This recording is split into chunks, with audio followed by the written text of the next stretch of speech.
Ndị Igbo ndị ọma njem ọnụ Igbo mụrụ nze mmụọ ozi ekene m n'ụbọchị nke taata. Biko ya gaziere gị ebe ọ bụ na isiri na-ene anyị, biko achọrọ m ka ị tọọ ntị na gbasara this video because it's a very important message. Biko echefukwana ka subscribe, comment, share ma like ya. Ya gaziere m. Ndị na-akpali m na comment section, kwanyere n'owu n'ugwu. Kwanyere n'owu n'ugwu. I've got my voice to clear enough. I can't hear anybody saying yes or no. Fabian Shika. I won't go with respond. Or my voice is clear. Does it mean that okay, yes. Click on like and love and share this video. Only one Elijah Enugu Irat. The reason Irat Elijah Enugu is because obviously I know Elijah did not send him to do that job. The same way Evangelist Ebukobi or Zion did not send me to do what I am doing. But the reason Njiwe referred to him as Elijah Enugu Irat is because since they are assuming that North Zion Ministry and the Evangelist Ebukobi may see people like me and the Ijowa, Ebudon and the rest of us, I will also refer to him in the same manner. Go? Because nekwuru n'aka iji wee tụrụ mmadụ ka eji wee tụrụ. So I have a message for that Elijah Enugu Irat, and I will also continue in my effort iji wee hocha apa na ọka.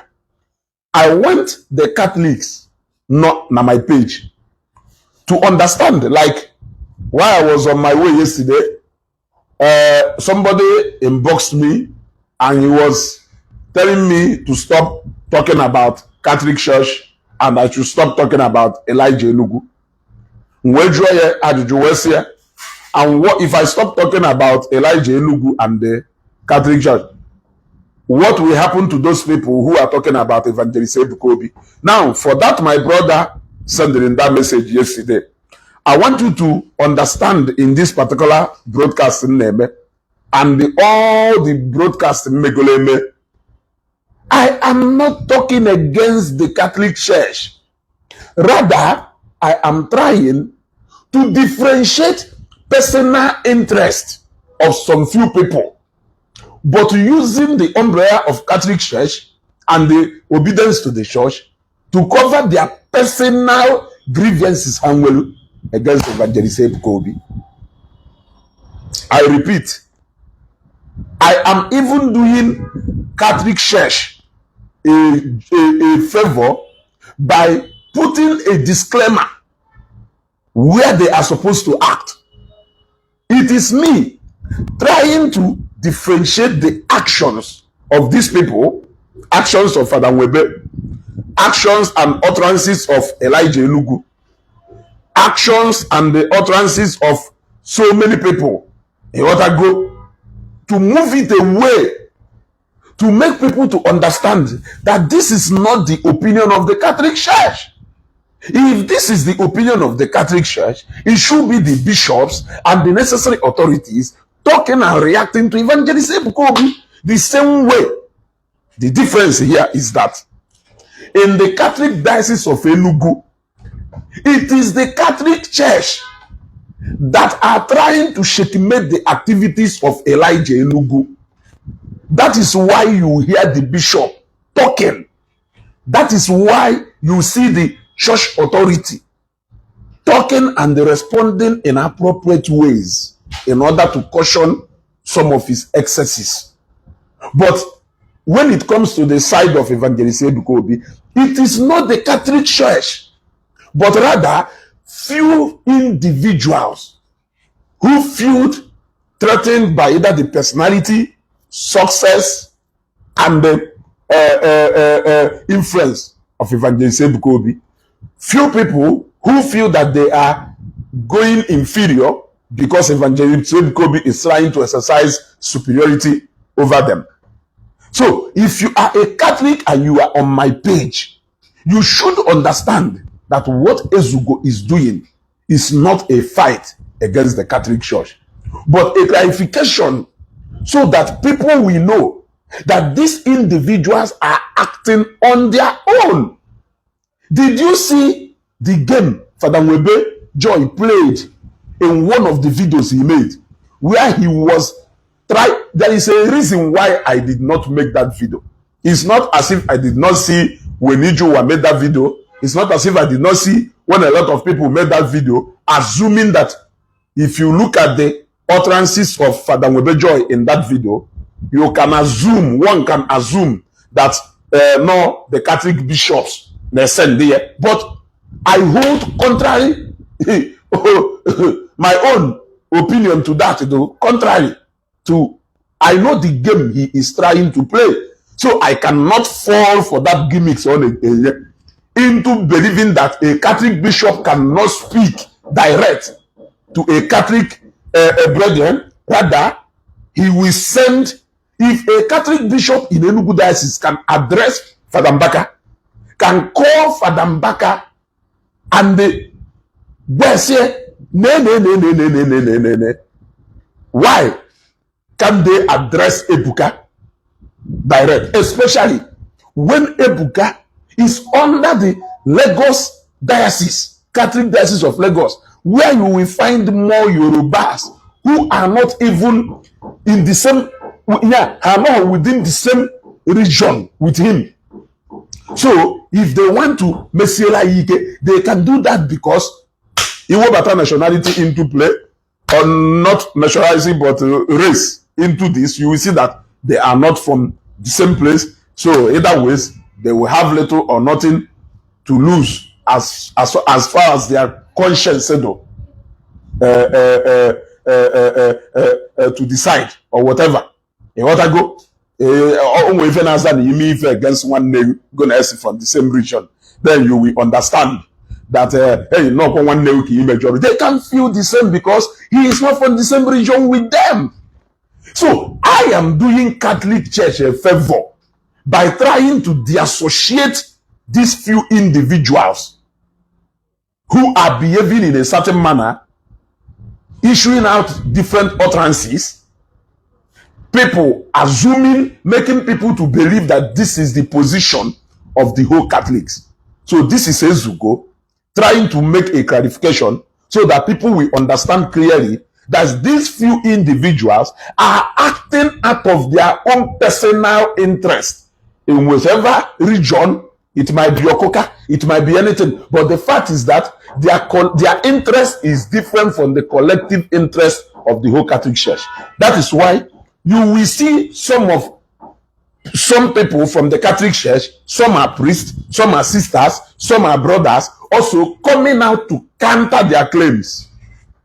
They got to go coming out to counter their claims. If it is the collective position of the Catholic Church, there will not be conflicting opinions. There will not be conflicting. We have seen Catholic brother who comes out to caution Father Webe, caution other people. We have seen Catholic priest who stood or stand for Evangelist Kobe. We have seen sisters who are standing in the gap for Evangelist Kobe. So now we will assume, or it is now very clear that these people are acting out of their own accord. Now I want to read a comment before I continue. I will play the voice of that boy. I will not show his face because it's not relevant as far as if I remain at this page to concern. So let us pick the voice and forget the messenger, because the messenger is irrelevant. According to him, let me prove to him. Let me prove to him that no put out from that doctrine, that he will have more sense. That he will have more sense. You got to go. That he will have more sense. No bluna or allow war, no run away from that doctrine. Can I cover you see? Now cover your ball. that emotion and sentiment, like I always say. Let me read out a comment from somebody. Yeah, you're not on broadcast. Oh, I hope you see me that man no broadcast. And call out very important, very, very important. Okay, Royeta Udochukwu Sele, my brother Ezugo, it is not in your position. My brother Ezugo, it is not in your position to speak for the Catholic. Seriously, which Catholic are trained in a way that we don't fight or insult our priest. Even Ebuka Obi cannot insult Father Mbaka or any priest as you do. Now, Royeta Udochukwu, let me quote a certain priest from Emene, Enugu State. And I quote, I hope Royeta is still here. And I quote, "Ọwụrụ n'iso na ndị na-ekwu na ike adịrọ na blessed sacrament. Be you a bishop, be you a priest, be you a sister, be you anybody, Father Mbaka is telling you, shut up. Make sure no. Now, what is this? Is this an insult or pomade? If or insult call ude. Royeta, come, my sister, let us talk. I repeat. Blessed sacrament that there is no power in the blessed sacrament. Be you a bishop, be you a reverend father, be you a sister or whoever you are. Na masego meshono owulu ni ike adro na nkelu ni ike do na nkem. Now, is this a disrespect to the bishop who is more like the superior in that command? I want somebody to answer this question. That is why I am telling you that what we are seeing here is interest of people working and romancing the emotions of the other Catholics who are too emotional, and they wrapped their face in doctrine in this 21st century. That is why Loretta, or what you can still use the expression, Ezugo, we Catholics. Ezugo, we Catholics. Then I have asked them a question. Those Catholics that confronted a reverend father that we saw on the video, are they not Catholics? Yes. Are you more Catholic than them? You see? I am telling you, are they not Catholics? Did it not happen right inside a Catholic church during August meeting, where you see Catholics confronting a reverend father right inside the church? Are they not Catholics? Now, when the bishop concluded the arrangement of sending Father Mbaka for a leave,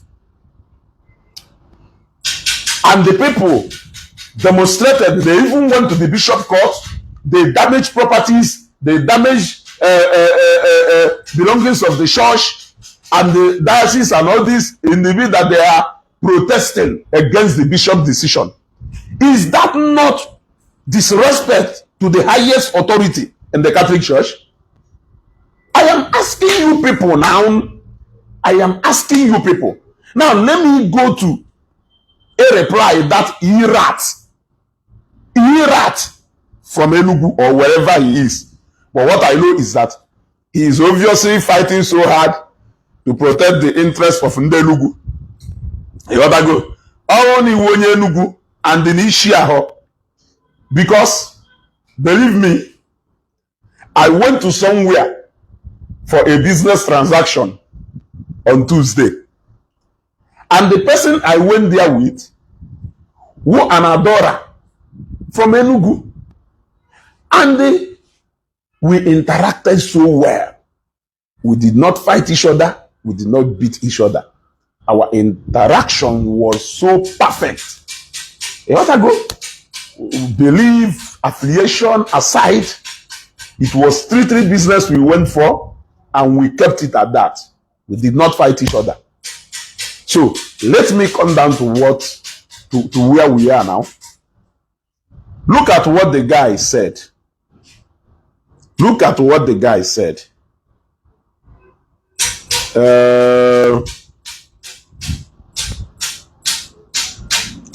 Look at what the guy said. A minute. Where is it? Where is it? Where is it? Right there. Gent. Even the E-rat, I call him E-rat. They keep maintaining that I don't know who is paying them. Also, bro, if somebody is paying me to be using my platform to be speaking my own truth, who is paying you for the same job you are doing? I am willing to say that, oh no, he will be careful in some kind of state, or assume no he can, because no tricks in no Jesus. Somebody, a criminal, can see you in a kind of state or say, in fact, he will not even, that is why you only he will be careful in some kind of state. If you go, or shaba zive ya choba, or maybe see, hey, no ya ukomba, ukonya biawolu yo, but believe me, I will only do criminally minded. Offer her in that position. Omalu go if in the achievement. Okay, Zubo adjust for every variable thing so whatever into position because no matter fame. So when I hear these people saying that now where's will go, I will conclude that somebody also is paying these people. That is why they clearly understand the moves. If you believe I believe in that I am speaking out of my own accord. Nobody paid me and nobody can pay me. So why will I see another person expressing their own opinion just like I am doing, and I will assume that somebody is paying them? If those people, if I can devote a kind of passion, time, and energy doing what I am doing, even without anybody paying me, why will I feel that someone else somewhere cannot also devote the same kind of passion, the same kind of energy and time, doing exactly what I am doing? It's simple.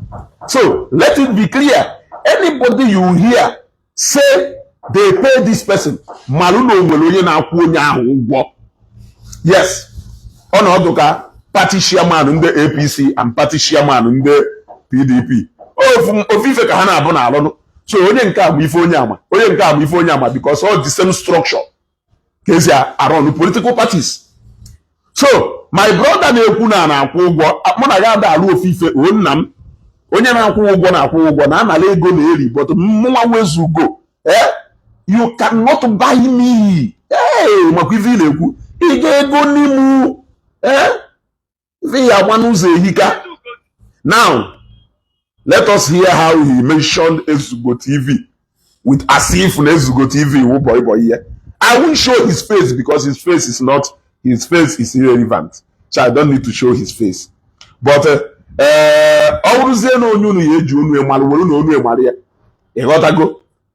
after all, eke hit sere.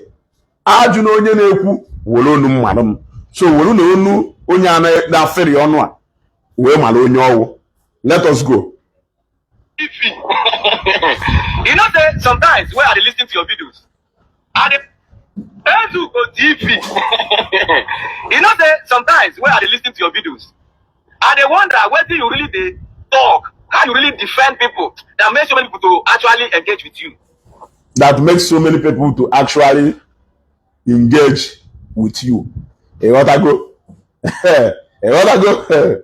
So I'm very happy that at least now understand the fact that I am a force because so many people are engaging with me. If what I am talking about doesn't make sense, you won't find people coming to engage with me because people are there to each no kumangola dam anything. Go look na cho ke matuo. Kedife na cho ke matuo. Go kedife na cho ke matuo. Okay. Even not because you always like to use a Google to shield yourself, and because fighting for all these big people who attract favor from them. So you always like to defend, even though you have nothing to defend. Some of your defense will even end up implicating matters. Now listen to this. The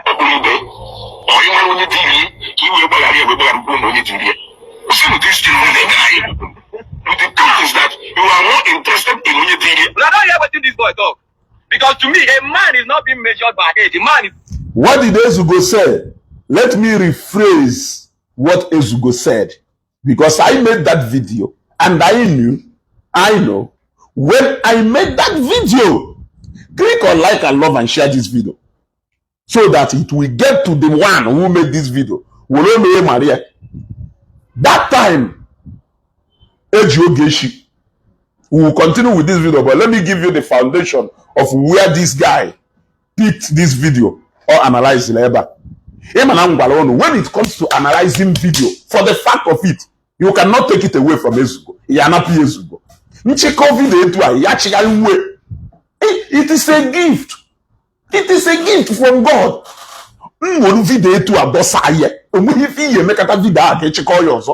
Because even my wife with the fact done at that video, except if this is a video I don't want to talk about, you know, I agree with Ezugo on video. That anger in you says it all. This guy has come again with his wahala. Why must he talk about everything? You gotta go. So now, that time, Emelo Gechi arrest. Elijah spoke from the altar in Enugu, and he said that the days of lamentation and doom is here. He may not add doom, but lamentation is there. Video, say Lamentation chapter 1 verse gono. You gotta go. He said that no na Ogechukwu apologize her. Not only no ya apologize, no yeku onye diliye. I made a video. We say condemn go do nyam ije involve onwe in such kind of things. Imagine and they had Ogechi Mweloku, Melogechi arrest, and a man of God decided to jump into that trend by believing that no Ife Ogechi Kuru Makayo, no Nemesis Ife Bialo. Therefore, that no Ogechi's lamentation is here, and then no apologize to you. Then now I made a video focusing on Ndedirie. You gotta go. Now I said that many people have said something about Father Mbaka, and he pretended that he did not see it. That the only reason Patalo attention Yejuedu focused Nebo Geshino is because of interest that no one are sure in all those things Evangelist Ebukobi, and they know his continuous search for Evangelist Ebukobi in anywhere his name is involved right now. We've that condition of then I said me father jelu confession nanke father wherever we say father I have sinned against heaven and earth. Father we say go ahead and confess your sin. You will say father nezugo mori father now kwago mi iko. Father we say okay nezugo hi ni yeje poto onye izuri ife poto onye diri gu Jesu that thing. Then ni yeje poto onye go na ekwari iko je pota kemi sino na shop ebe igotala okunu ji we kwika. You gotta go. This is exactly how I made that video, focusing on his continuous search for Bukobi in everything that happens around him.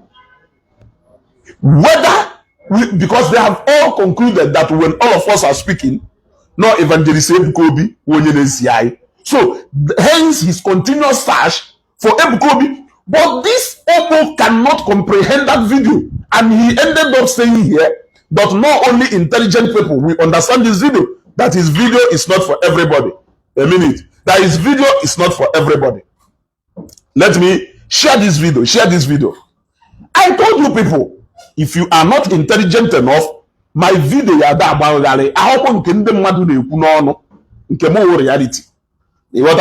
So you will hear also then I'm gonna end the up implicate madam. Yeah.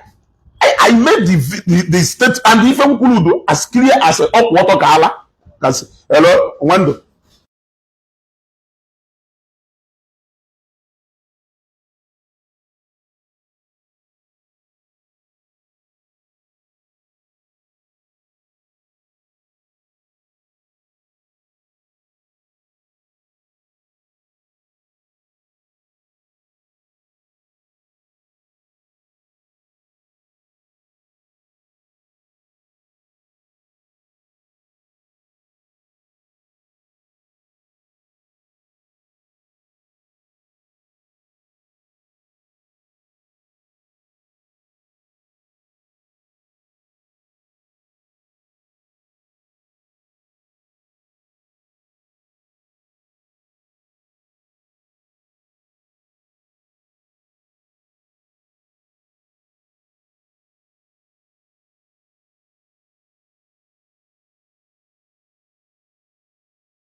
So let us continue.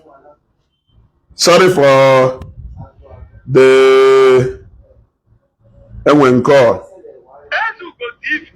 Yeah. And because you know what? So that was ebe no wekwu na mme na nne defend the mother that I will end up implicating the person. Because Mamu kwuru na the reason kpatara Elijah Enugu ji wee attach condition of ịkpọ onye ziri oge echi is not because not interested in anybody ziri anybody, but because he knows the person. Oh God. Eh?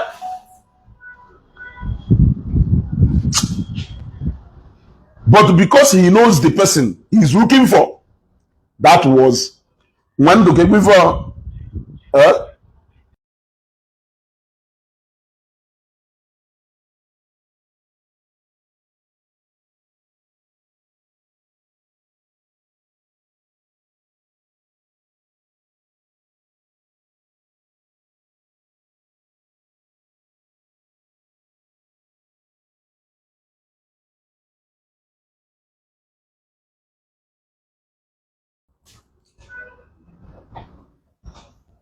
And also, I'm doing fine. I'm doing great. I hope you people can hear me now. Are we on track now? If and also everything okay. If you can hear me, say yes. Can we continue? Click on like and love. Click on like and love. If you can hear me, say yes. I want to see yes. If you can hear me loud and clear, say yes. Let us continue. Dalon also. Dalon. I wasn't go back and shake it on you based on if you forgive me, brother. If you can hear me, say yeah. Okay, yes, thank you. Thank you. Ifeko, accuracy. Dalon. Go. Now, let us continue. So, that was the concept. Okle intelligent. But when I made the video, an intelligent man like him decided to make a mess of himself. Must you analyze a video that you don't have the brain to comprehend? Must you do that? My video was straight, which is gonna that na somebody mejolowo. Onwunu no nya mesha realize ya no mejolowo. As a reverend father who even intercede for other people under the exercise and confession, you should know that the sin starts and ends with that person. Onya father, I have sinned. He said to deliver. Your sin has been forgiven. Penance or if you know. So, what is the essence of looking? Now, I said a lot of people have said something worse to Elijah Enugu. Somebody like Matthias, somebody like Ihede. I mentioned their name in that video. I mentioned that was even how I did up this video of Mbaka why it trended last on Facebook. Just to show you things that people have said against this man. And he pretended like he did not hear it. Why did he pay attention to that one, Ogechi? It is because now, what perceive Ogechi was somebody that stand the in gap. Maybe that whatever thing Ogechi Kuru must have come from Zion ministry. So therefore, he is interested in knowing whether no Ebuka or Zion or anybody zero Geshi. That was the essence of the video. That video did not show none the Zion zero Geshi or not even the same Kobe zero Geshi. I only stated to you why he is busy looking for Yediri Ogeshi. Now, somebody claim or not intelligent. And because you know, fighting for all these dignity people who are from them. So you always like to defend, even though you have nothing to defend. Some of your defense will even end up implicating matters. Now listen to this. The truth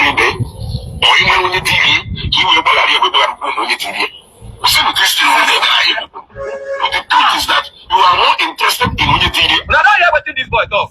Because to me, a man is not being measured by age. A man is measured by what you talk. What you talk? So that age is just a number. There are wiser children. In fact, there are some of your brothers that you are older than, but they are wiser than you. Agreed. So I respect people based on the way they speak, not your age. Because your age, we have elderly people there that are doing nothing, they are contributing nothing. Agreed. Few ancestors are such people. Agreed. Some ancestors were good, while some were bad. Agreed. You said that Mbaka is not interested in the forgiveness or the apology. That is interested in the person who sent her. Yes. And they are targeting the person who sent them to who? Do you know what that your video just explained? Do you know what that video you made? Do you know? It come. We are all bloggers. Are you a platform? Hey, Facebook is the highest form of equality. Honestly, it is only a Facebook that can bring you together with an ofeke. You will be talking an ofeke and a dispute if you know. Yeah?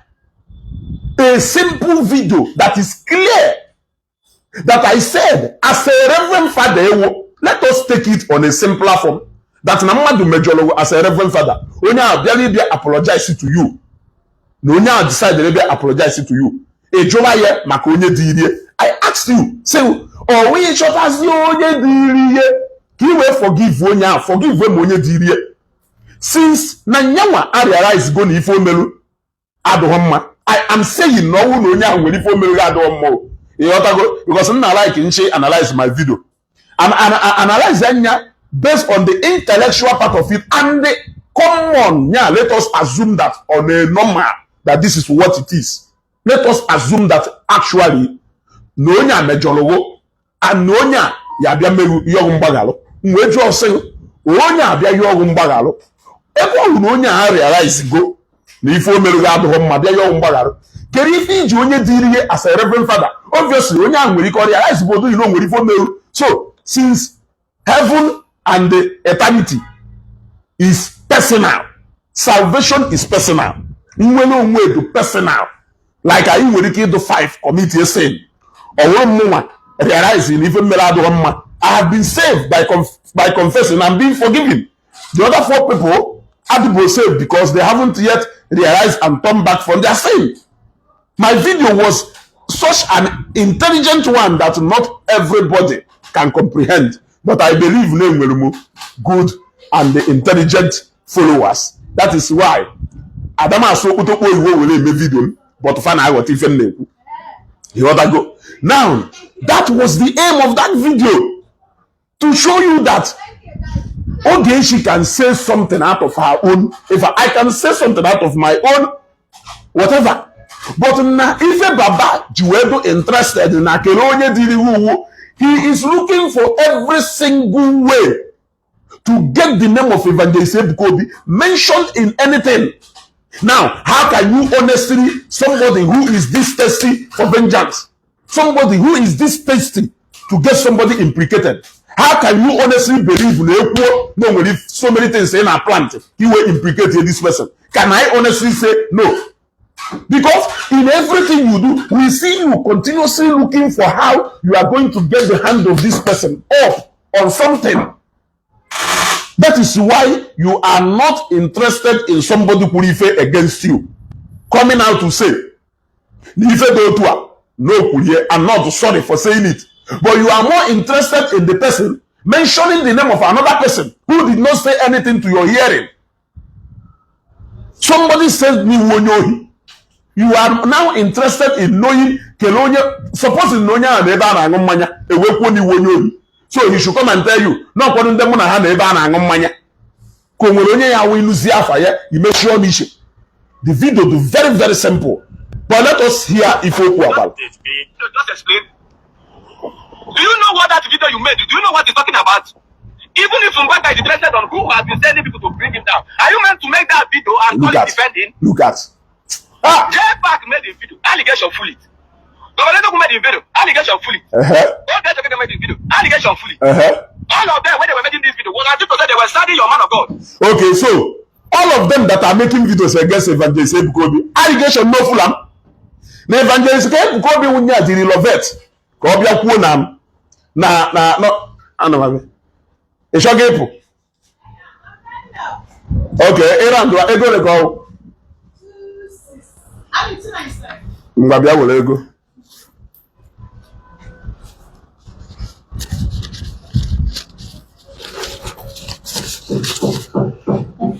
Okay. You want to go? Yeah? So, all these people who know open Evangelist Ebukobi Wonya RNG, is that not an allegation? All those people who say, Evangelist Ebuka Obi wunya the Rilovet kenu nde bu enisi mgba obro the adorers also na nde bu enisi all the adorers but the adorers who look at this guy and that other nke ma ho no urisi no na afuko uzo is that not an allegation? Good luck, Jonathan. Is that not an good luck, Padlock? Is that not an allegation? Do you know how many things that they have alleged against Evangelist Ebuka Obi? Who is sending you people? Even an adorer, you have your comment section. Say, go up, leave him back, leave him back alone, and concentrate on your RNG Ebuka Obi. Is that not an allegation? Is that not an allegation? So, because JPAC said something, JPAC, who is a man on his own, Governor Eziokwu said something, who is a man on its own, and Ogechi said something, who is a woman on her own. They said something, they are liable to what they said. If they decide to retract whatever they have said, they are free to do that. They are free to do that. It is their decision. It's not my decision. I am still there. I am still talking. And until the day I woke up and say, you hold me by what I said. Who said that Governor Ezioku's behavior and the JPAC's behavior is going to judge the behavior of every other person? Who said so? It's a question. Of course, you're not intelligent. You are only interested on people who are leveling allegation on Father Mbaka. Have you ever thought about thousands of you who are leveling allegation on Evangelist Ebuka Obi? Chineke akpọghọ this guy made this video. Konyama na ọmụ na agwa eva. Jenu sie na ezugosiri chukwu kpọọ ya ọkụ. Jenu sie na mụnwa wezugosiri chukwu kpọọ ya ọkụ. Na chukwu Chineke ya akpọ ya ọkụ anyị emeri ebere. You think we are here? You think all of us can begin to dance under the tune of one man? Is that what you think? And for people like you, now in a comment section, I'll be there. Father Mbaka is the greatest prophet of all. You are wasting your time. You are giving me engagement with that in it. Is it today? Ke no walo nde Zionite neku na Evangelist Ebuka Obi wo the oversized don andamuma. Have you not heard it? Yeah? Have you not heard it?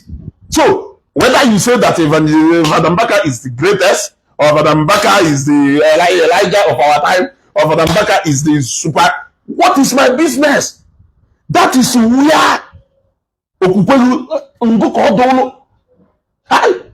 have you not seen people who, despite all the nonsense in Akko about Evangelist Ebuka Obi, you still hear the Zionite telling you that God of Zion is the greatest God. Now God of Evangelist Ebuka Obi, that Evangelist Ebuka Obi will oversize it on Andamuma. You don't hear people say that. So what difference doesn't kill it? Oh, when get a work with that, or they send the video. Imagine somebody put a send the other video. They don't know Father Mbaka will just go oil. That is how that is how they don't have sense. Yeah? They don't have sense. And can you find out no one makes sense? Father Mbaka won't the greatest. Jevedia happened then again and came and they said the greatest. Is that not what I have been saying here? Tell me, Mananguma Selini, that you will discredit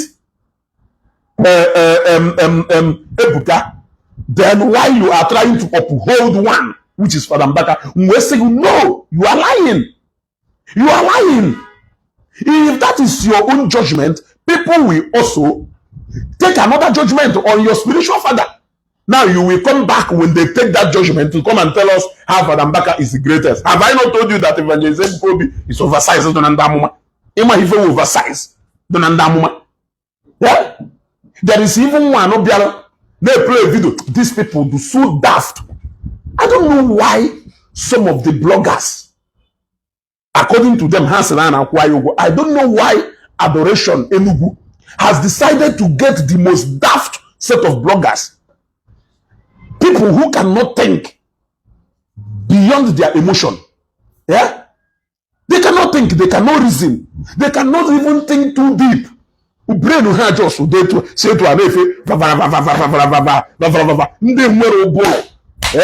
they cannot comprehend.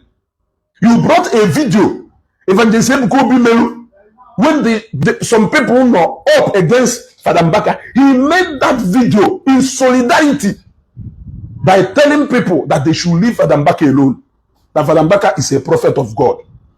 That they should touch not my anointed, including him and every other pastor. That they should not insult, that they should stop insulting pastors, that they should stop insulting prophets, that they should stop insulting the priest of God. Huh? He said it in that video. You went and picked that video, you posted it. But when we show you a video where the same Father Mbaka that is discrediting Evangelist Ebukobi today, disqualifying his miracles, said that Ebuka, you are spiritually qualified, you will begin to cry. You will begin to cry. If you want us to quote, there's right now. Oh, change it over. Yeah. You see? But when if we should go by their words, that when they make a pronunciation, it is the final, then it means that the same man that said Ebuka is spiritually qualified came back to accuse Ebuka of doing arranging. So which one should we take? If you think that you are going to bring the old video, Evangelist Ebuka, which of course, Ebuka. I want to wonder. Okay. Please check that outside one now. You see, which of course, Evangelist Ebukobi has never made a different. He has never made a different words aside in Kokulu against Father Mbaka direct. He has never done that. It is Father Mbaka who keeps saying different things against Evangelist Ebukobi. So, which of them should you hold by their words?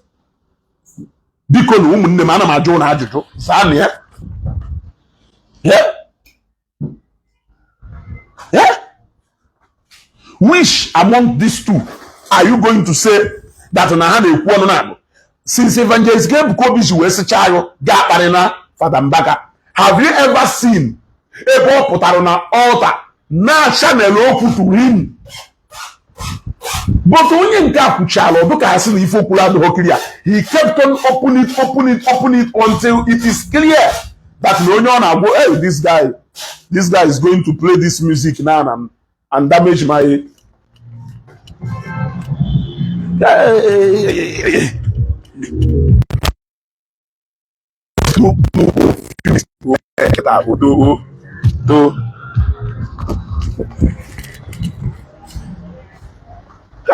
And they look at me.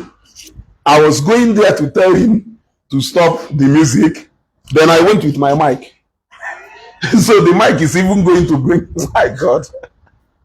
Hey.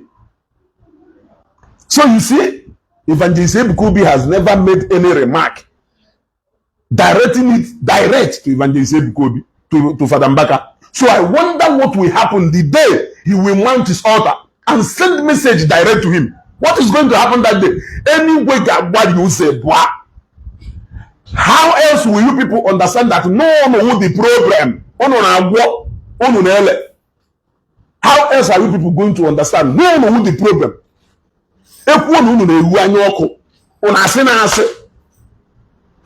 Look at program 30 years celebration. I even thought he's the only priest not go 30 years. Lo and behold, after that, a lot of people started celebrating 35 years. Even Sister Mario celebrated how many years? A lot of them 35 years, 37 years, 27 years, 29 years, 25 years, 14 years. We even thought that he is the oldest priest. Now, this guy, you could do something. No be church or church. No be church or church. No be church or church. Can you hear? No be church or church, my brother. They were studying your man of God. And today, when come and say he was not a part of all this. They say all this is an allegation. And because all these people are fond of always apologizing, they will say things. You could imagine somebody telling his fellow people on social media that one Reverend Father is jealous of his own son. That the place where his own son wants to be church, that Reverend Father, when they have fought the blood of love, so that his son will not progress. The other one said that same Reverend Father employed 3 native doctors to go and stop what his son they do in Lagos. The other one, all of them called him all sorts of names. And today, all of them don't come out to apologize, say they were sorry, they were sorry. Who are the all of them, if I may ask? Because who are the all of them? Who are the all of them? These guys in no sense. Who are the all of them? JPAC and the governor Izoko acted on their own. It is their decision. Who are the all of them? Who are the all of them? So now JPAC and the governor Izoko is now equal to all of them. Based on his actions, utterances everywhere. How can I even begin to disagree? Some of these, sometimes you will act and make things that doesn't even add up to make sense. The continuous Ebuka is too much. You continue looking for the hand of Ebuka in everywhere. So how can you now be unable to make a plan, to plan something? I'm not saying you did, but I'm saying based on this, imagine somebody who na altar even before JPAC to do anything, you stand there, wait, send their message. Now somebody in a fake amoma, now somebody in a fake miracle. You reduced Zion ministry to a shaft before a video, if not because people stood up and said no, enough of that blackmail is enough. That is why you are going to about action and reaction. I thought to know the master of action and reaction. Almost like that action may trigger a kind of reaction that cannot be. So why are you forgetting that name will the principle of action and reaction? He acted first, then the reaction follows later. And the action do very bad. He continued acting on the same effort without any remorse. Without any remorse. And you think we are going to go in. I, Ezugo, will be the last man standing. Go and write it somewhere. I, Ezugo, will be the last man standing.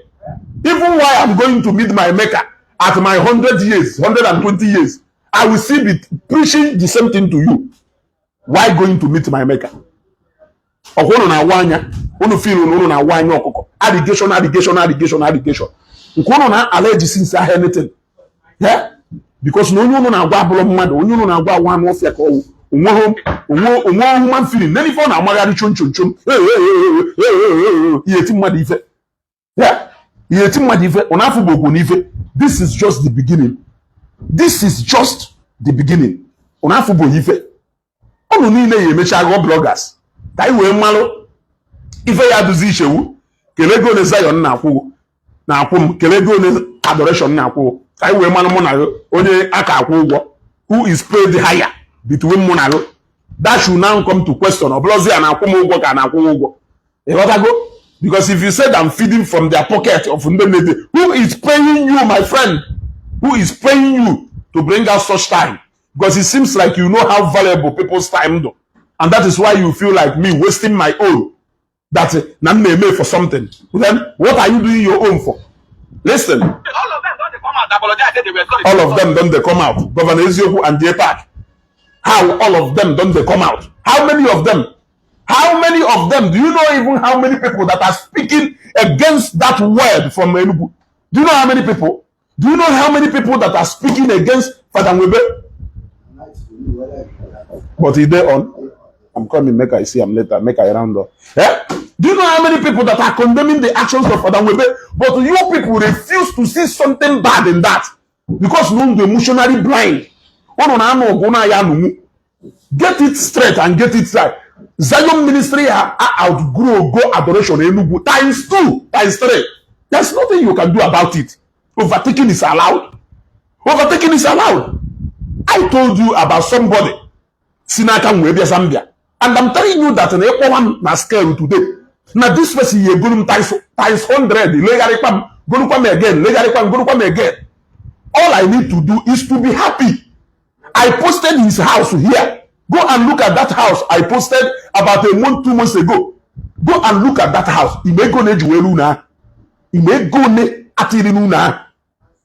Skeleton Shadona Palanuna hello is over 15 million.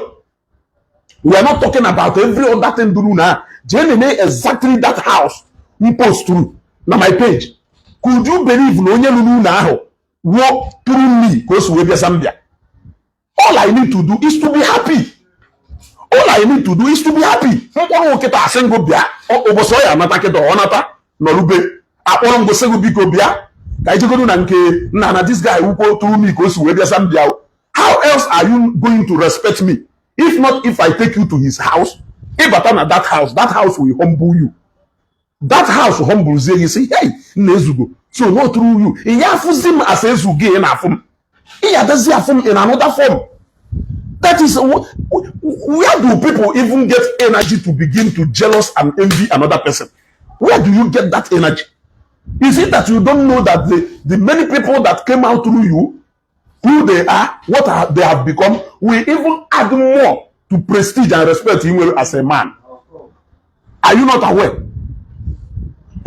Are you not aware that if I take you to that house, a battalion at that house, if you let Susana Legone, Funtu no Swedo, Funamadu G close to almost 30 million with solar energy, solar to be alone. You will not share that mansion where the honeymoon now, will not chew now. You then in respect of Mama Wesuko. Emmanuel Wamosu. Yeah? Emmanuel Wamosu. Na no mpotazie eruezie nya ọkụ akọtọwazie nya achọwazie m ife mmegwu achọwazie m etu mmesi wee gba ndị mmadụ na source of wealth ya adịghọ genuine no na-eme ife ma ọ wee mara ma bupu attention ndị mmadụ from normal thing na na-eme ka o wee dụka ya asị na o nwere something different o mere o ji wee gbakarị ya n'ọsọ. That is envy and jealousy, my friend. That is envy and jealousy.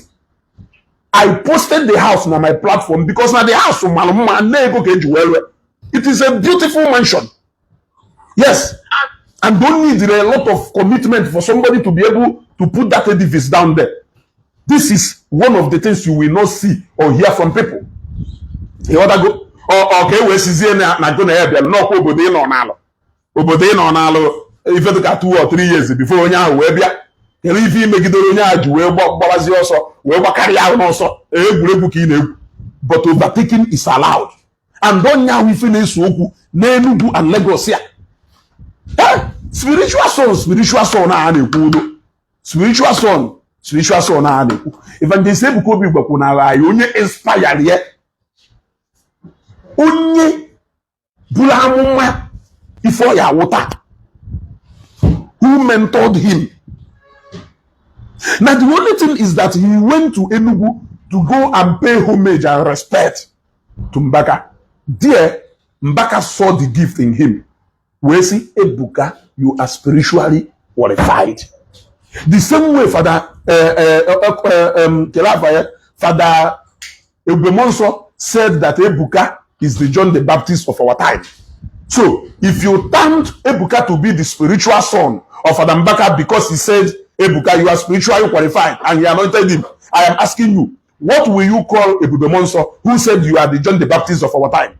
I am asking you, because we all know that Ebuka has been big already before this things are in. Yeah? Yes, Father Dinkemel. If Ebuka is the spiritual son of Father Mbaka, who is Father Odinkemel? May his soul rest in peace to Ebuka. It's a question. Who is Father Odinkemel?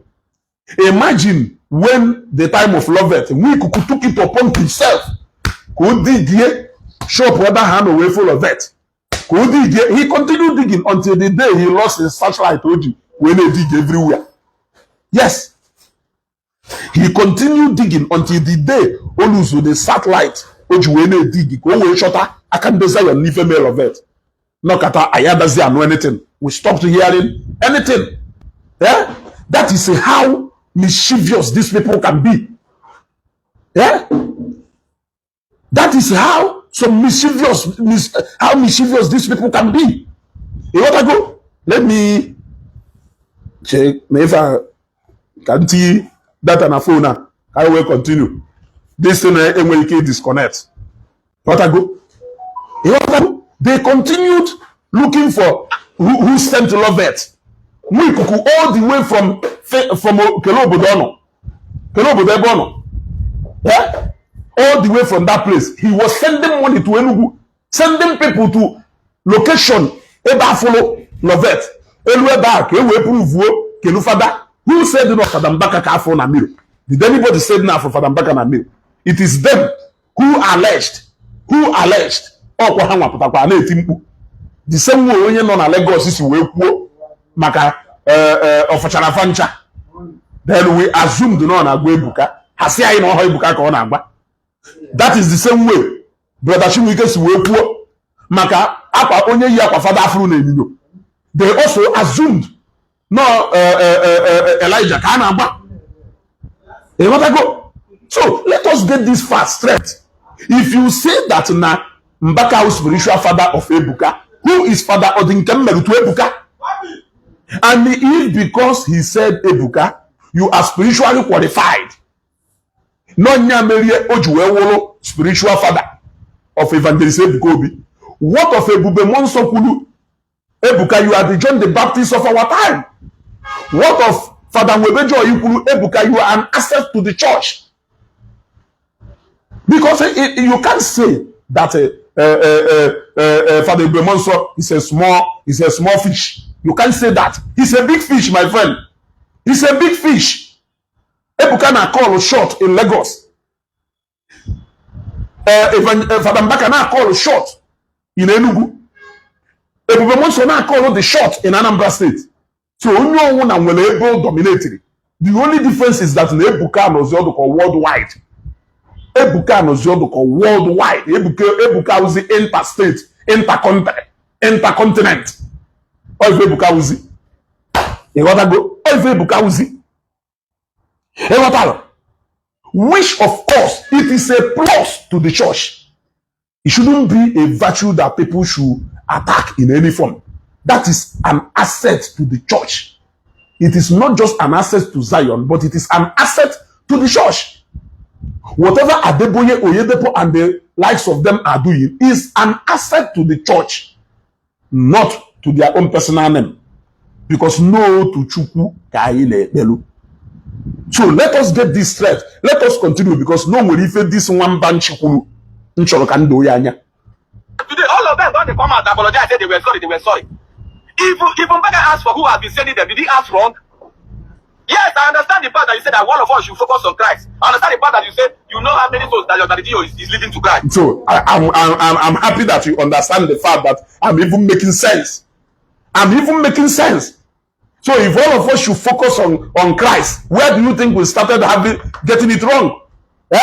If I say that now for that single message Yokulu na altar Enugu, that not Ije, we do fear millions of souls that has been led to Christ through the call of Evangelist Ebukobi. I'd be wrong if I say that. But you understand. But for the personal interest of one man, you are able to forget about all this sense making here. You got the message, right? Oh, some of all these things that is happening, all of you people that are defending your daddy Gio are actually the ones that caused it. And he is not defending his daddy Gio. We are defending our daddy Gio, but he is not defending his daddy Gio. I got that message too. I made a video. You people stretch it to that side. Mbaka made a video, we people stretched it. When the video about a Reverend Father appeared on a mirror was made, who were the people who stretched it? Now, this Reverend Father from MNA, at exactly 11 a.m., this man of God from Enugu put a call across to the man of God in Lagos. Did they mention any name? Did they mention any name in that video? Go and watch that video and tell me where J Park and said that the man of God in that conversation is Father Mbaka. Why did you people stretch it? Is it coconut? Why did you people stretch it? Is it granite? Is your you are defending your man of God. What are you doing? You are watching your own man of God. Ewu unafu boyife. Ono kana afupela afupela ebe akwa. Chere no mgbe osetigo mgbe buru the kind of woto na-enye Matthias wetara ono. I just na make unu make sense. It is not an attack on you people. It is not an attack on anybody. But today, ono decided to launch it into an attack. Ono ya boso. You will run. Now watch. Let us continue. Always something we could do very interesting. Which in shock I'm by over. Damn me it was it the adorers that said he was jealous of another to you. Is it not the same people? Was it the adorers that said it? We all did all those things. Even today, they still say all of our way and all those things God is scattered. So I do not believe if you were sent before, or if you were just acting on your own way. You see, he did not believe now. The same Nyamao, having seen now, no, she get on back to his sense. I have seen now that you people who believe have scattered. So I don't believe if you people were sent by your daddy GO or if you people were acting out of your own accord. Now he has seen the probability of God. Probably it may be this and it may not be this. He is no more emphasizing on necessary or necessary. So now he is trying to exonerate himself. He will probably no where he get possibly. Now how they look case we send there. The blogger Siado attached because have attached. I run my own independent platform, free from anybody. But as you actually do, it doesn't matter how you twist it. It's your business. It's your business. You want to go saying nothing. Can do this because you love your daddy. That person must some people they chop grass. But if you see truth, people talk truth. Ezuko, you are still a young boy. I know. If you are to compare your age with people, you cannot compare it to Mbaka. Your generation has never achieved. And if I can compare my age with the people, I cannot compare it to Mbaka. Agreed. But he can compare his age to Ebuka. He can compare his age to Ebuka. And then they go more in a quiver. Let us continue. Brother, if you respect your daddy, remember that Mbaka produced that you respect compared to Mbaka. Your generation has never achieved what Mbaka is. Brother. Also that my generation has never achieved what Mbaka has achieved. Now let me tell him one thing my generation has achieved that Mbaka has never achieved. Let me show him one thing my generation has achieved Mbaka has never achieved. And I will not go in the area of money. Because if I go in the area of money, he cannot come close. He cannot even come closer if I go in the area of money. So let me remove money. Can you use baba? Because all baba, right? And thus in my generation, Mbaka celebrated 30 years of priesthood. Reverend Canoniva Idike, who is the same father, the same mother with my grandfather, Michael Dike, Motaran Namo Macha.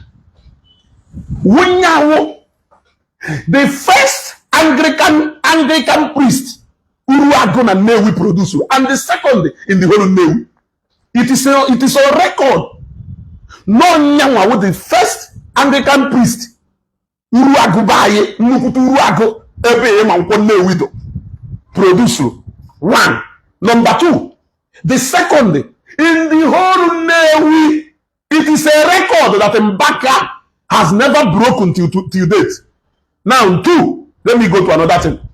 The wife is the founder of Mothers Union.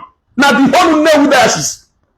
The founder of Mothers Union, Mothers Union, as an Anglican. Now, the whole of Newi diocese.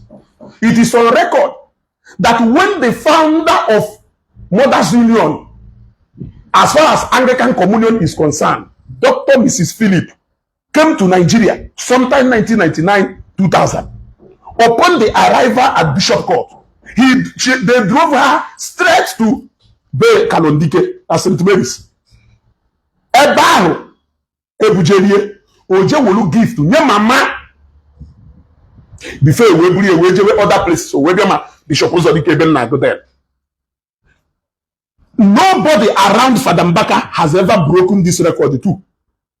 Now, all celebrated the 30 years of priesthood. Papa retired no longer as far back as 1992-1993. Mbaka Papa retired no longer. So 1992-1993, I will make a Father Mbaka to them. Can you how many years of priesthood do you celebrate them? I am asking you. He retired where Papa? Where? Noruzena Cathedral, of which now that Cathedral Church of St. Mary's today, the Anglican Cathedral of Newi Diocese, where Papa would Emmanuel Field, almost Field, Unokanina, where Weber Haru Mobe Chapel, where Papa Buahalana, Yawoli Yendoka, Bando can use for whatever thing actually use. Now, do you know where Papa was eventually buried with the wife? Do you know? He was buried right Nazo, the cathedral of Nnewi Diocese, which is St. Mary's. So let us see cathedral. Let us see na cathedral. Cathedral of Enugu Diocese. I will not record that whole breaking. You think he has money? You think he has money? Eh? Papa, Papa nine, grandchildren nine, with the exception of one. Citizen na UK. UK citizen. All of them. Guy dike, guy dike nine, UK citizen. Can you beat that? Now you think you know where they go? You think you know where they go? All name are the famous Osofia Plaza and St. Mary's. Two-story building now the opposite of Osofia Plaza. Papa Luna. Papa Luna more than 35-40 years ago. Uno ni papa mwen Onisha. Uno ni papa mwen Enugu. Uno ni papa mwen Benine. Mwana papa Rocha uno ni na before 1999. My friend, go and sit down. Ne kuweri on put on social media on ani kuweri na common sense. On ani kuweri na common sense. In Ambamu na no mu onye no na my generation ye break record. Father Mbaka break. As if ne maluru muno. As if ne maluru muno. Even how many years? It's been over 20 years, Papa Wolo. Legacy Odevelu. Father Mbaka cannot even still fit into that legacy. We got anybody na my gun in Apple member. Yeah. In Apple member, in my being a whoop. In Apple member. Yeah. In Apple member. So deal with this fact and tell me how your own Father Mbaka can fit into this shoe. Yeah? How can he fit into this shoe? The likes of Papa no look at Bishop Uzodike of the blessed memory. Babaha, Bishop Kelava, Bishop Nkanwolomba. Onye melukwe so na level of Papa now. Onye melukwe Bishop onye melukwe eso na level of Papa. O Bishop Uzodike unde mmana ha yeso to na level of Papa no loka. Bishop Uzodike of the blessed memory. And you dare come and mention Father Mbaka to a legacy. Yeah? No more generation move breaking record of Father Mbaka breaking all over. Imagine the insult.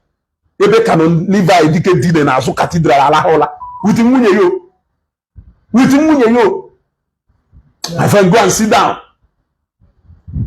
Mgbe papa mechi, mgbe mama can help you maka papa. Mgbe mama mechi anya no Bishop Opala, Bishop Godwin Umezimu Opala had to leave Bishop Court to dedicate my ancestral home to come and bless the soul of Mama. Before we much why. The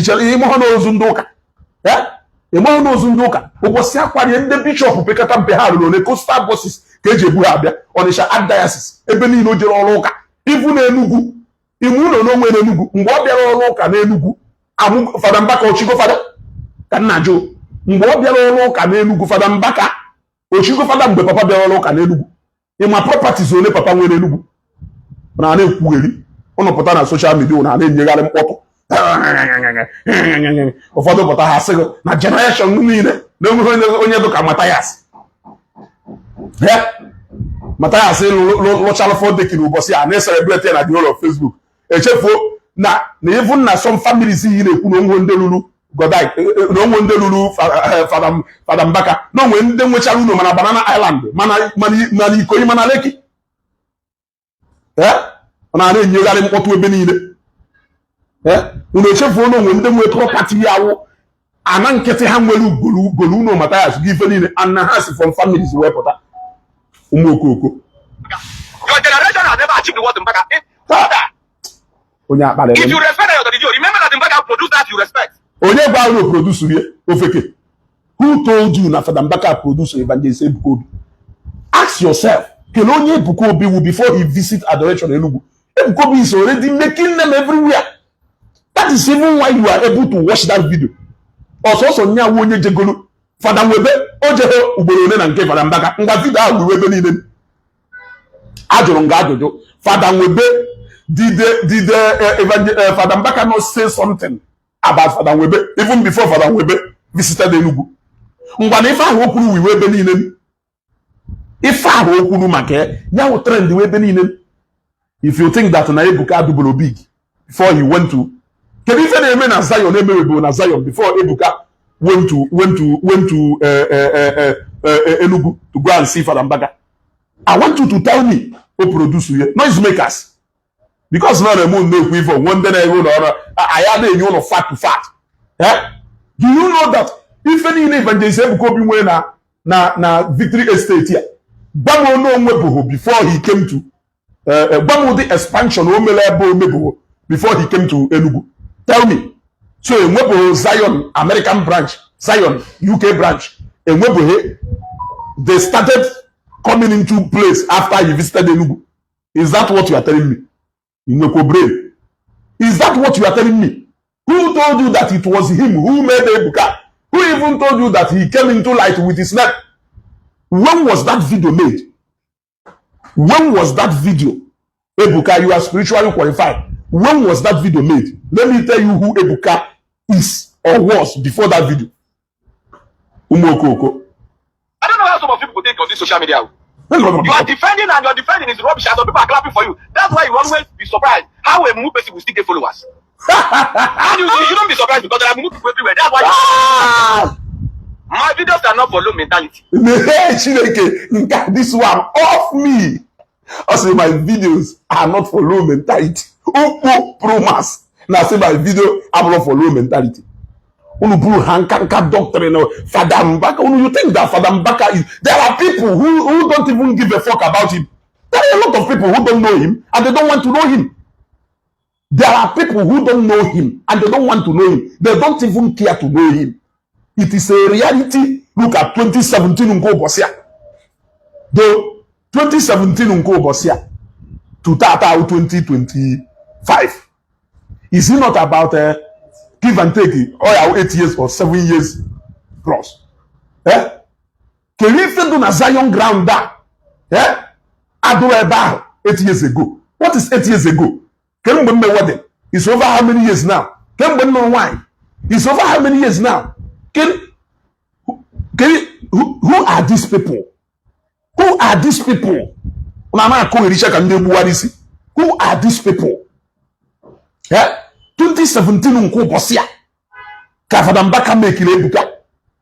Ebuka won na alo Jagaban before 2017. Ebuka won na alo Jagaban. How did he come to Enugu? By bus. By chartered motor from Lagos. Kanajo. How did he come to Enugu? How were you able to picture and notice him right in that Enugu ground? Also, did you not see Fada Webe Joy mount to that altar? There. Brother, come now. Did you not see him? Calculate this one so that we'll go check it so that we'll do it immediately. Are you getting me? One day, I will send you photos of Zion program, same 2007. Send there 2017. Careful. Noise makers. Anybody to make it sweet you, it might be funny. But I still not talk and make it pain you. Now it's my daddy. You are very funny, my brother. Very, very funny. How much after I didn't get about when a few minutes around though? How much after I didn't get about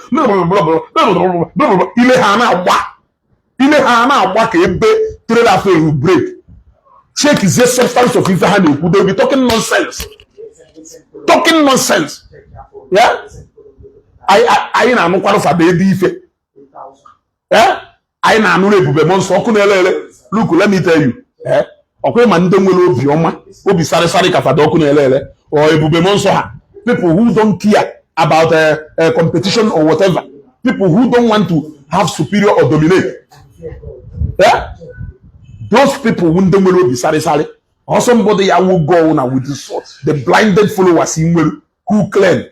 We are talking about people who are defending their prophet. What are you doing? What is it exactly you are doing that is different from what those people are doing? Who is paying you? How dare you conclude and they celebrate 30 years of priesthood? Nchekwa no nya chichalo father ndozo wechiwe. Galalam, Sister Mario, celebrate 30 years of each sister.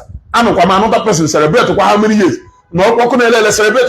No, let's celebrate him and then celebrate 37 years, 35 years, 32 years, 27 years, 29 years, 14 years, 15 years. I was thinking that no one teacher and our father will open up each father. Some even want to go as far as saying that if you are into a prophetic ministry today, that you borrowed your this thing from Mbaka. For real? For real? For real? Look, Venerable Auzie, I retire go from Oloka. Onedo Awe. Auzie retire go. But for Mbaka can active service. Do you know that Namu Mahana Rife Mala Auzie? Can you know that new diocese Samonia Auzie?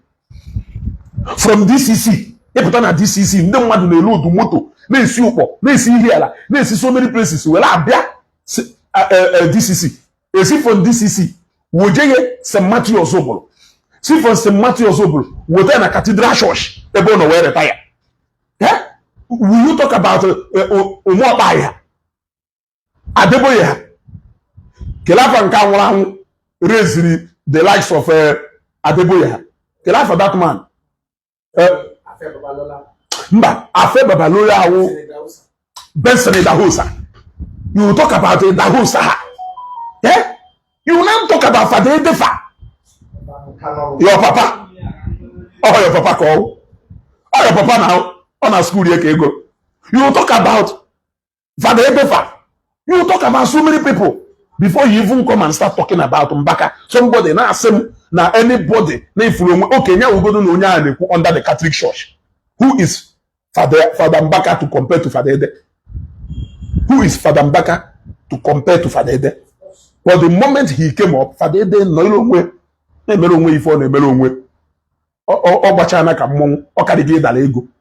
you can't continue to want to dominate or stay relevant forever.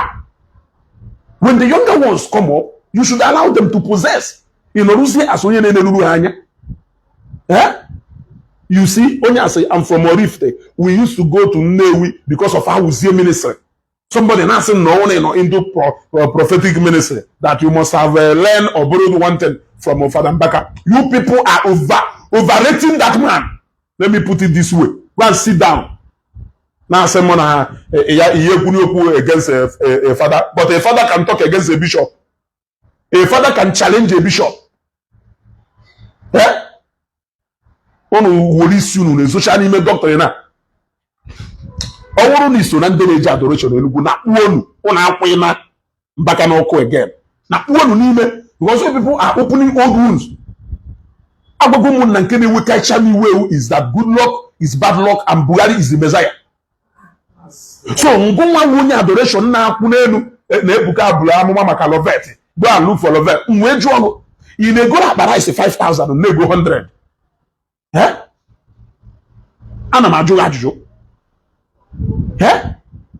You may go akpara is 5,000. Nya Messiah ahụ. Who only Messiah. Ndị adoration. On a member na filling station. Ebe ke gba fuel ụbọchị a 940. Ndị adoration na agba 220 mahụ. The Messiah died without even showing us how much of a savior he is. Yet it is a prophecy from the adoration ground. And we all pretended like we did not see it. We all moved on. What is the lie there? Can the Holy Spirit lie? You spoke out of your emotion.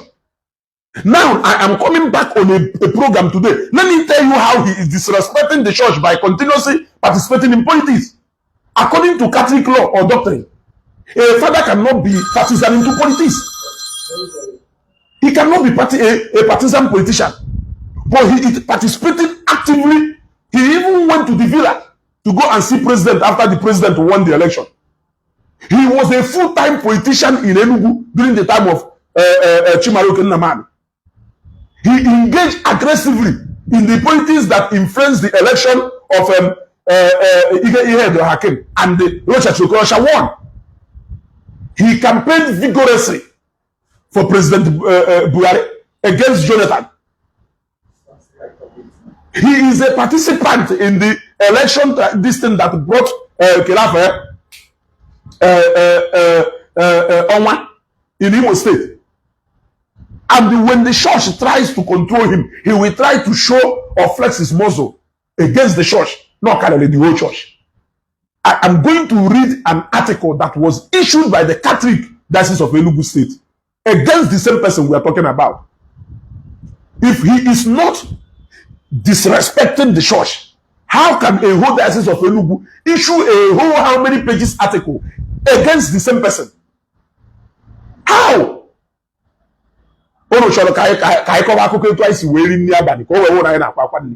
Is that not what you people want? Yeah? Is that not what you people want? Yeah? Is that not how you people want? So, who is, when Father Webejo always say, according to the answer the call of disobedience, you answer the call in obedience, and this one, citing Ebuka to be disobedient to the church. I am telling you, somebody that the Catholic Diocese of Enugu has stated in an article of about 4 pages, instances where he has disobeyed the church, and he keep on disobeying the church, citing the rules in their priestly code, or if where he is going against the code. You did not see that as disobedient. Or the only disobedient of Evangelist Bukobi you are saying is not allowing the church to have control over the resources in Zion. Hence, you are sensing that he's now becoming more powerful with those finances. Is that what it is? Is that what it is? Yeah. Or what this guy is saying, not intelligent. That people who are not intelligent cannot understand his videos. No matter how long, I have tried so many times to stay away from this Padambaka matter. But full was here for the more daft than I can imagine. So sometimes I cannot just help, but to come and put them in their rightful places. I have tried so many times, to be honest. Sometimes I say, okay, I will stop talking about him. But look at African something that when you keep quiet, they will continue to spread those propaganda as if it will one day turn to be the truth. Yeah? He was the person who brought this division we are experiencing today by minding. And if you watch that article, the Catholic Diocese of Enugu, Rizri, even now his 30th priestly ordination, he was still making reference to something church address Shamalo. The same way he kept on throwing stone at Peter Obi, even after the church has mandated him to apologize to Peter Obi. Come on to pulpit koku or woluku na atigekwa Peter Obi again. Akọ ko etu word again. Him and no chief. If I want to make Ebuka Obi next 10 years, okay ya do ku. Come on to pulpit ogo fodo koku. He must look for a way, especially in a significant event on attraction of so many people. He must make reference again to Ebuka. So if I will film channel, he still revisited it again. Obosi on 30th priestly ordination. Or revisit it again. So church will issue a statement countering the folk. So yana on ime church.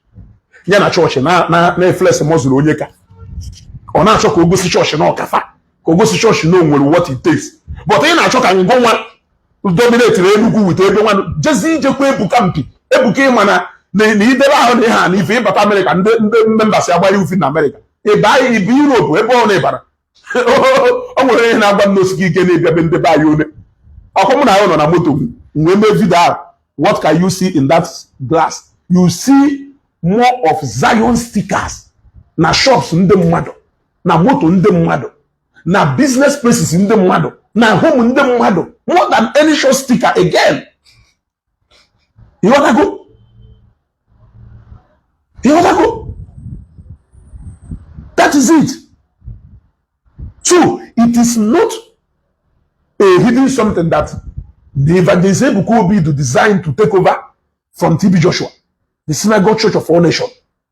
If you are still seeing Zion Ministry as a congregation, see from Catholic denomination, you are lying. Because there, you can't even tell me the number of Catholics in there. You can't tell me the number of Anglicans and Pentecostals. Manda Udu pagans. You can't tell me. So, how long are we going to teach these people so that they will understand if I lewu? They will never understand. Look at you. You are trying to flex muscle with the bishop. Bishop na nyanwa wo just bishop of Enugu diocese. Na ngoma nwelu mmadu outside Enugu. That is the power. Because people want to be adoration when they see Anambra, when they see Ebonyi, when they see Enugu, when they see different places where Abia ever. And don't believe you no more power than the bishop. Which of course you cannot say nothing. When it comes to Catholic Church, bishop cannot. But when it comes to Ngalaba, okay, bishop win Ngalaba. And though advantage ya culture can use, no church no. What of a buka that is globally accepted? What of a buka that is globally accepted? A shock in Jekwe ndo, a yato to near buka. Oh, because of no Jekwe, a bukando, kanji we wiki de many program now perfect. Okay, Bonya won't respect that I cannot even mention his name anyhow. The record will not on my page if you go back to my page. But all because of no tamper with Ebuka Beruna. A lot of people. But I'm betting see a bear, see. Unyo na tirisiana bear kano. Don't you kano gasayo. Nakanazo if you only one wife for Adolisiana. It was is the hand with it. Yeah, it's the hand with it. Video, every video is weather grounded. Video to this even was Zion. For Nana Milky Valley, we give Mokamad Jawalo. Seka ko okwu kwa maka Jeremiah ọ na-ekwu maka Jeremiah ị nwere ike na complex akịta ị nwere ike ịkpagharị ebe a niile ya fụ onye na-eje nke Jeremiah ebe a mana osike ike na ịkpagharị ebe akịta ya fụ more than mmadụ 5 or 6 o Zionite wee fụkwakwa about mmadụ ịtọ na ịnọ gbagụ na ha like ife onye ahụ na-eme na onye ahụ ịghọtago. So the man is globally accepted. So you will find it social media, Jeremiah. You will find more people engaging concerning affair to Jeremiah. Now, why Bishop Adeboye and the Oyedepoha she will do different from young one and down our Godoka institution? That was in Jagaban and power no way how. That has never got that ego. Nah, we don't call or short about more than 50 million people and not ever at the same time. Those guys in lose the time. Those guys do old men and actually retire. I mean, missing wonders people cannot do. Imagine somebody building over 100,000 auditorium, maybe the money are done. 02 Arena. One called 02 Arena. Name him to feel and eating. Jane the Ark. That is a project that 100 billion cannot build. And that this man is building it non-stop. Oshe for donation.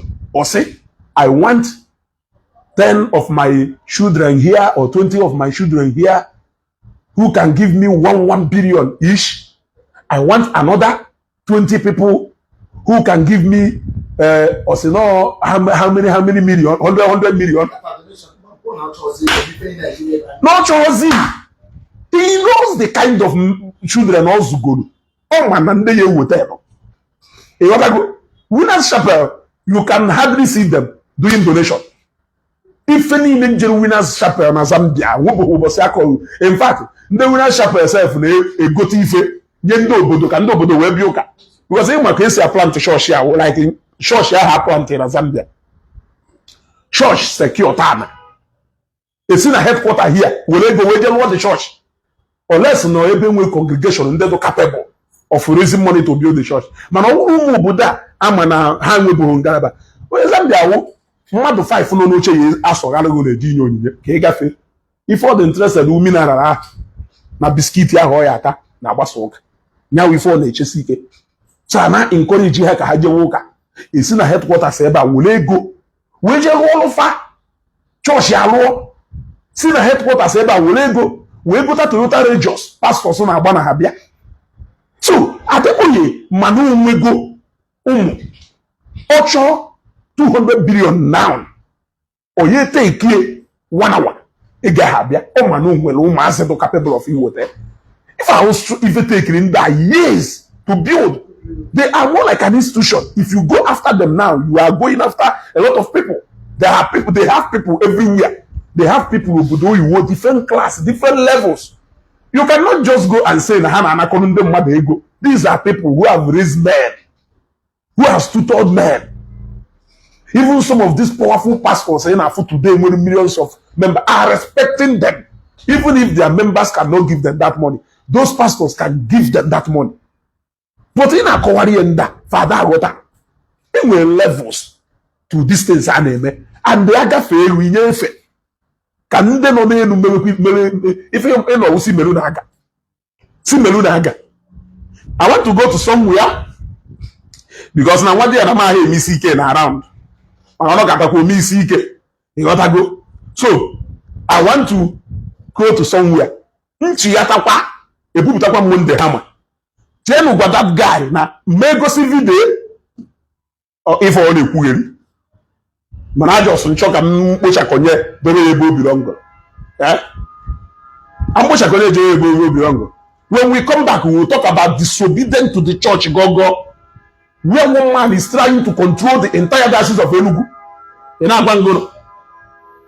Oh na ebube okunele la pass through the center on a pass. Ubole ke na fokunele lo pota. Le ise no hom galaba, ise no hom ozo. Ise no a force on his own. The man who pride, not arrogant, and not stubborn. The whole package in one. He is better off a politician than a priest. He always wants that human nature of him to control the spiritual aspect. Before that, he need the prophecy of he full believe. Imagine the kind of injustice we melt at P2B because Nande APC invaded the bazaar. He now humiliated P2B. Even when people are coming after, he is all stubborn. Controversy.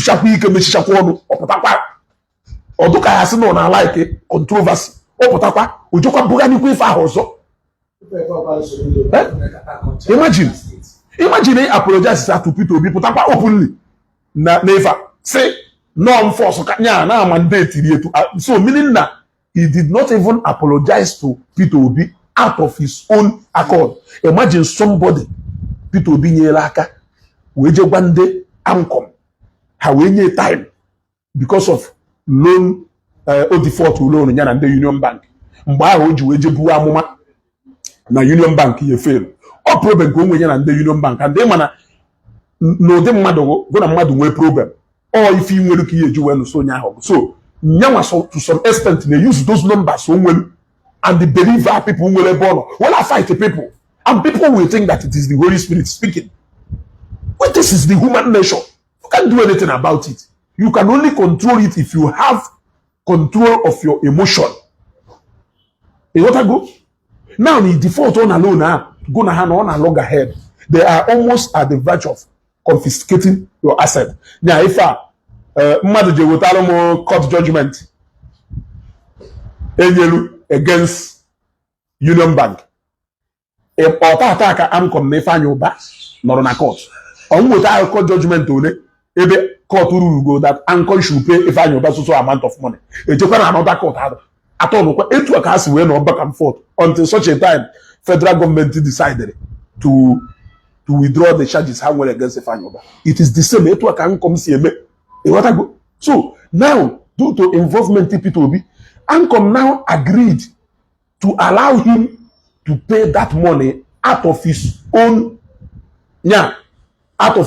interest way, arrange it. It was a wonderful news that P2B went to give him Nenugu, or do very happy. We invite Yanya Bazaar. Before P2B na Bazaar, APCA invade to go that place. We overturn everything. He humiliated P2B in Adoration ground. When did I am Mambana St. Mary's Anime Bazaar about 1 million anonymous? Unya Hachoka Maria. Obosia Adora by email school email chairman of the occasion. My dad, the father of the day. Somebody from America, the donation of 200,000 anonymous. So there are people, and Peter be in his nature, like only fake akobariaka. Peter be when he can the money, 500,000, 1 million. As no boss only did. On no katoburo free no boss of their own. He has shown the capacity everywhere, where he even single-handedly built the church without making noise about it. Now, no one say, tell me the project you have. Let me pick one or how I can help. In a many willingly uno ya kwa ego. Uno ko wunko newe ba na zwafia. Uno ko wunko newe ba na zwafia. The ande bankia ego ni na eti ko na nke ono. Owuru no no put na harvest so na abi home something. We will withdraw all the money we have in your account. Or ego if I'm choosing. And even the jembe mpotal. Ko bosta mala im madalon.